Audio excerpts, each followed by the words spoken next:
The U.S. economy and global power dynamics are undergoing significant shifts, with tariffs playing a central role in accelerating economic uncertainties. Donald Trump's implementation of tariffs, particularly targeting the dirty 15 countries with trade deficits, has created widespread market instability. These tariffs function as taxes on imported goods and services, directly impacting consumer prices and potentially worsening inflation at a time when consumer confidence has hit a 12-year low. The tariff situation exemplifies broader economic challenges. When countries impose tariffs, the outcomes become unpredictable. Companies are now hesitating to make significant investments due to policy uncertainty. Japanese automakers, for instance, have suspended planned factory expansions in Mexico, unsure about future tariff implications. This investment paralysis can trigger job losses, reduced economic activity, and potentially lead to recession. The Department of Government Efficiency, headed by Elon Musk,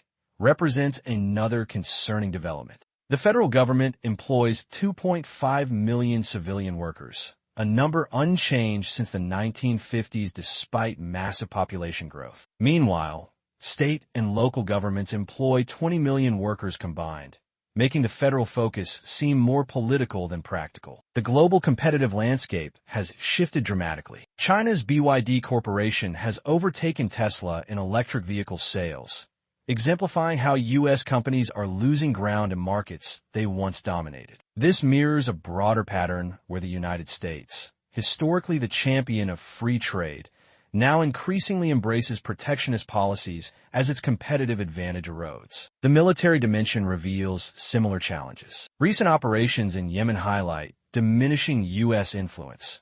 While the U.S. conducts bombing campaigns, Houthi forces continue launching missiles. The revelation that only 3 to 4% of U.S. shipping relies on the Red Sea route exposed internal debates about protecting European interests rather than American ones, suggesting a retreat from the global policeman role. Economic indicators paint a concerning picture. The U.S. has experienced regular economic cycles with crashes occurring every 4 to 7 years.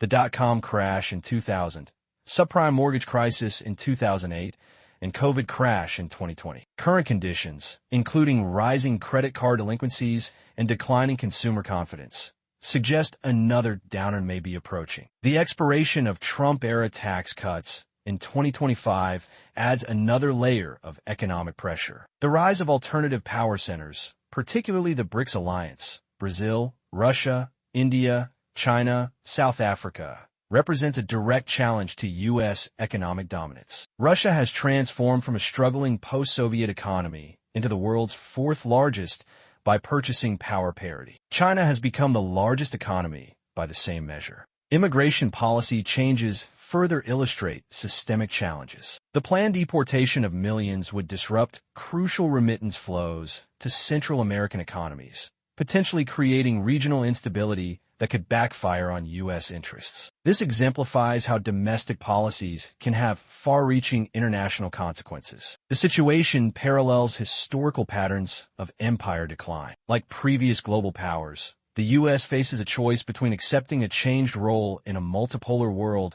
or pursuing increasingly desperate measures to maintain dominance. The accumulation of challenges from economic competitors to military limitations to domestic instability suggests fundamental rather than temporary changes. However, the situation isn't hopeless. The United States remains wealthy and resourceful, with significant economic and human capital. The key lies in accepting current realities rather than pursuing unsustainable imperial policies. Most global powers, including Russia and China, appear willing to negotiate new relationships with a more conventional United States. The challenge lies in managing this transition while maintaining domestic stability and international influence in a changed world order. The core issue remains systemic. Decisions affecting millions are concentrated in the hands of a wealthy few, whose interests often conflict with broader social welfare. Understand